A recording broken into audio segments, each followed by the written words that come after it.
இப்போ வந்து நான் எறா தொக்கு செய்ய போகிறேன்ப்பா. இப்போ வந்து பட்டர் போட்டாச்சு. பட்டரில் போட்டு எறா தொக்கு இது வந்து நல்லா வதங்கணும். வெங்காயம் வதங்கணும். ஒரு 10 நிமிஷத்துக்கு வெங்காயம் வதங்கணும் எறா தொக்குக்கு. தக்காளியை 4 கட் பண்ணி பொடிச்ச வேண்டாம். இப்போ வந்து தேவையானது எறா வச்சுருக்கோம். எறா க்ளீன் பண்ணி கழுவி இல்லை ரெடி பண்ணி வச்சுருக்கோம். நல்லா சுத்தம் பண்ணிவிட்டு எறா இருக்குது. இப்போ எறா தொக்கு பண்ணுறதுக்காக 2 எறாவும் கலந்து இருக்குது. பெரிய எறாவும் சின்ன எறாவும் அப்படியே கலந்து வச்சுருக்கோம். இப்போ வந்து வெங்காயம் வந்து இந்த பட்டரில் நல்லா வதங்கணும். நான் வதக்குறேன். தக்காளி கட்டு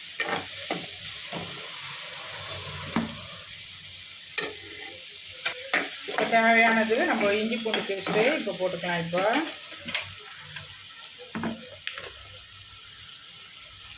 போட்டு நல்லா 1 ஸ்பூனு இஞ்சி பூண்டு பேஸ்ட்டு போட்டாச்சு. ஒன்றும் போடல, வெறும் வெங்காயமும் பட்டரும் இஞ்சி பூண்டு பேஸ்ட்டு. இது வந்து அரைக்கணும். மிக்சியில் போட்டு அரைச்சிட்டு தான் நம்ம தொக்கு பண்ண போகிறோம். இப்போ தேவையானது கொஞ்சோண்டு சோம்பு, ஒரு 1/2 ஸ்பூனு சோம்பு போட்டுக்கலாம்.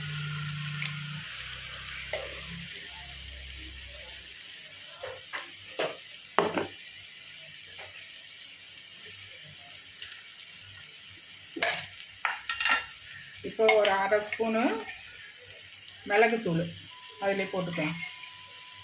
1/2 ஸ்பூனு மிளகுத்தூள் போட்டாச்சு.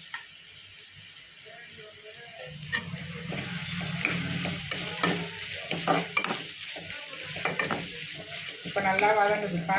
வதங்கினோன்னா அதுக்கப்புறம் நம்ம தக்காளி வச்சுருக்கோம். 4 தக்காளி அதுக்கப்புறம் கட் பண்ணி போட்டுக்கலாம். வதங்க போட்டுக்கலாம் தக்காளி கட்.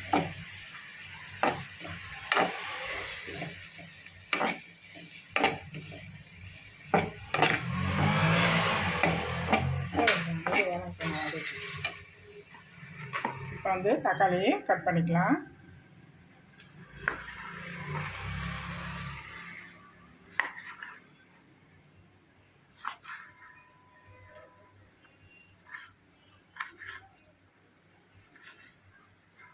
திரும்ப கொஞ்சம் எண்ணெய் ஊற்றி அதுக்கப்புறம் வெங்காயத்தை நல்லா வதக்கி வச்சுருக்கேன். இப்போ தேவையானது இப்போ தக்காளி நம்ம போட்டுக்கலாம். இப்போ அதையும் போட்டு நல்லா வதக்கிக்கலாம்.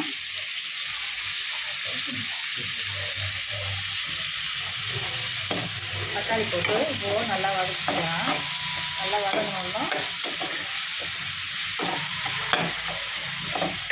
உப்பு போட்டுருவோம். சீக்கிரம் வதங்கும். கல் உப்பு போடு, கல் உப்பு போடு. இன்னும் தக்காளி இருக்கப்பா, இது போடலையா? வேண்டாவா? ஏன்ப்பா இந்த தக்காளி வேணாவா?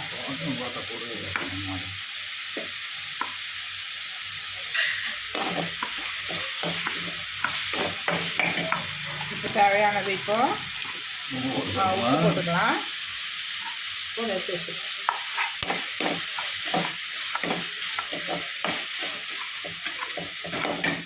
இப்போ பட்டர் போட்டு வெங்காயம் இஞ்சி பூண்டு பேஸ்ட்டு சோம்பு இதெல்லாம் நம்ம போட்டு வதக்கி வச்சுருக்கோம். இப்போ வந்து இந்த பட்டரில் வதங்கினது வந்து இப்போ வந்து மிக்சியில் போட்டு அரைச்சிக்கலாம். இந்த அரைச்சிக்கோ.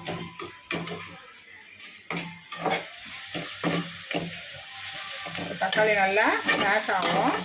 இப்போது நம்ம உப்பு போட்டுறதுனால நல்லா மேஷ் ஆகிடுது.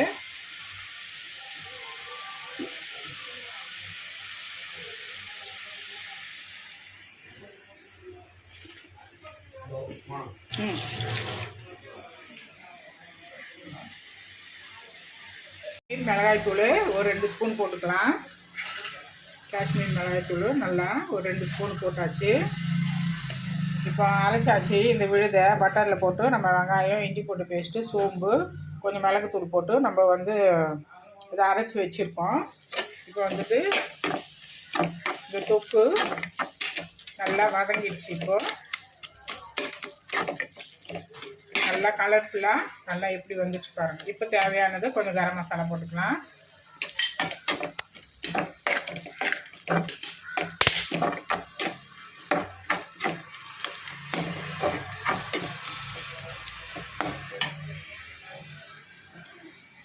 தேவையானது இன்னும் கொஞ்சம், இது வந்து குழம்பு மிளகாய்த்தூள், இது தேவையானது அது போட்டுக்கலாம். ஒரு ஸ்பூனு.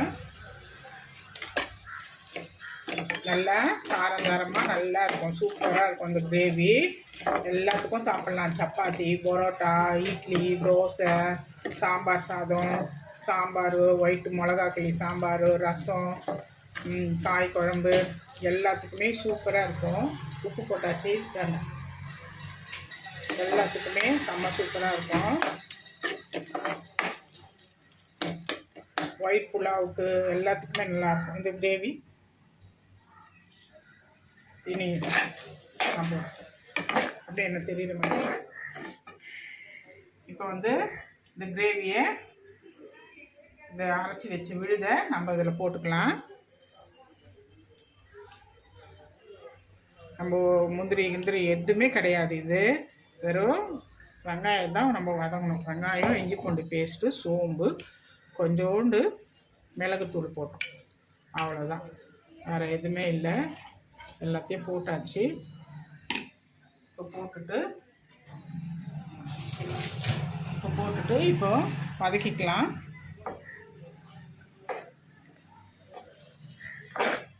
இப்போ நல்லா வதங்குது. இதில் கொஞ்சம் தண்ணி ஊற்றுவா, தண்ணி ஊற்றி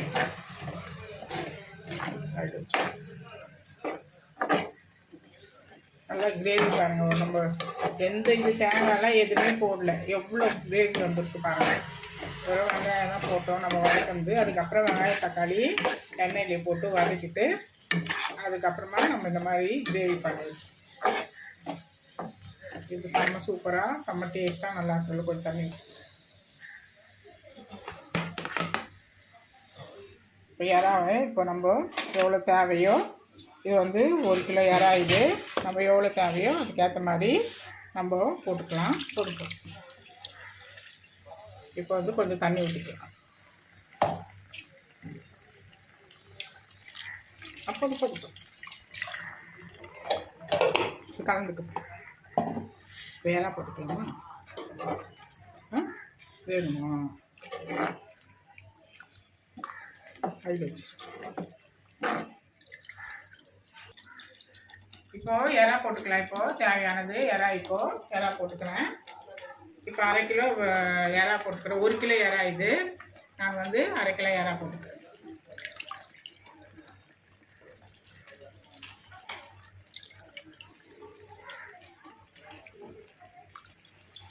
இது சூப்பராக நல்லா டேஸ்ட்டு நல்லா அருமையாக இருக்கும். அது இப்போ வந்து ஒரு 10 நிமிஷம் தான் இது வேகிறதுக்கு.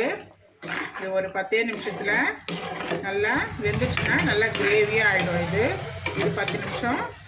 இதை நம்ம டிஸ்டர்ப் பண்ண வேணாம். இதில் கொஞ்சம் தண்ணி விடும், இல்லை தண்ணி விட்டுரும். அதனால் இது கொஞ்சம் வெந்தோன்னா நம்ம அதுக்கப்புறம் வந்து ஆஃப் பண்ணிக்கலாம். இப்போ போதுமான அளவு இது போதும். அது யாரா இது வச்சுக்கலாம். அது ஃப்ரை பண்ணி செய்யுது. இது வேகட்டும். இது வேகட்டும். 10 நிமிஷம் வேகட்டும்னா வெந்தோன்னா நம்ம இறா வந்து இறா தொக்கு வந்து நல்லா கிரேவியாக நல்லா ஆயிடுச்சு. இப்போ வந்து லாஸ்ட்டாக நம்ம வந்து கொஞ்சோண்டு கஸ்தூரி மேத்தி போட்டு நம்ம இறக்கிக்கலாம். நல்லா தேவையான பதத்துக்கு வந்துடுச்சு. இப்போ இவ்வளோ தான் போதும். இது எல்லாத்துக்குமே நம்ம சைடிஷாக வச்சு சாப்பிட்லாம். இப்போ வந்து கஸ்தூரி மேத்தி கொஞ்சம் வச்சுருக்கேன். இப்போ நம்ம வந்து இதை அப்படியே தூவி ஆஃப் பண்ணிக்கலாம். இது நல்லா வாசமாக நல்லா சூப்பராக நல்லாயிருக்கும். கஸ்தூரி மேத்தி போட்டதுனால அது வந்து ஸ்மெல் வந்து நம்ம பட்டர்லாம் போட்டதுனால நல்ல சூப்பர், நல்ல வாசனை நல்லா கம்மன்னு இருக்கும். டேஸ்ட்டும் நல்லா சூப்பராக நல்லா அருமையாக இருக்கும். இதை நீங்கள் வீட்டில் செஞ்சு பாருங்கள். இந்த எப்போதும் தக்காளி வெங்காயம் வதக்கி அதுலேயே இஞ்சி பூண்டு பேஸ்ட்டு மிளகாய்த்தூள் போட்டு இறா போட்டு தொக்கு பண்ணிவிடுவீங்க. நீங்கள் எந்த மாதிரி பண்ணி பாருங்கள். டேஸ்ட்டு வந்து அருமையாக இருக்கும். எல்லா சைடிஷ்க்கும் நம்ம எல்லா சாப்பாட்டுக்கும் இதை வச்சு சாப்பிட்டோம்னா அவ்வளோ பிரமாதமாக இருக்கும். இது இந்த ரொம்ப வந்து மீன் வறுத்துட்ருக்கேன். இது வந்து தும்புளி,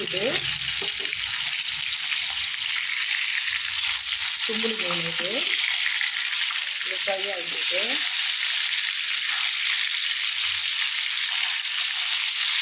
இதுவே நல்ல நல்லா சூடாக சாப்பிட்டா தான் நல்லாயிருக்கும்.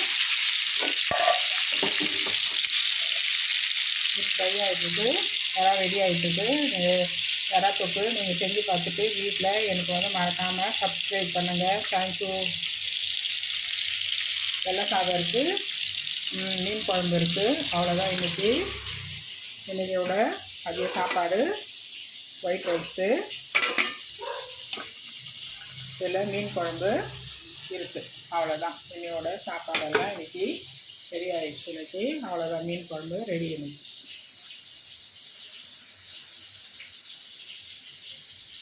தேங்க்யூ. நீங்கள் வீட்டில் செஞ்சு பார்த்துட்டு அது எப்படின்னு எனக்கு சொல்லுங்கப்பா. தேங்க்யூ.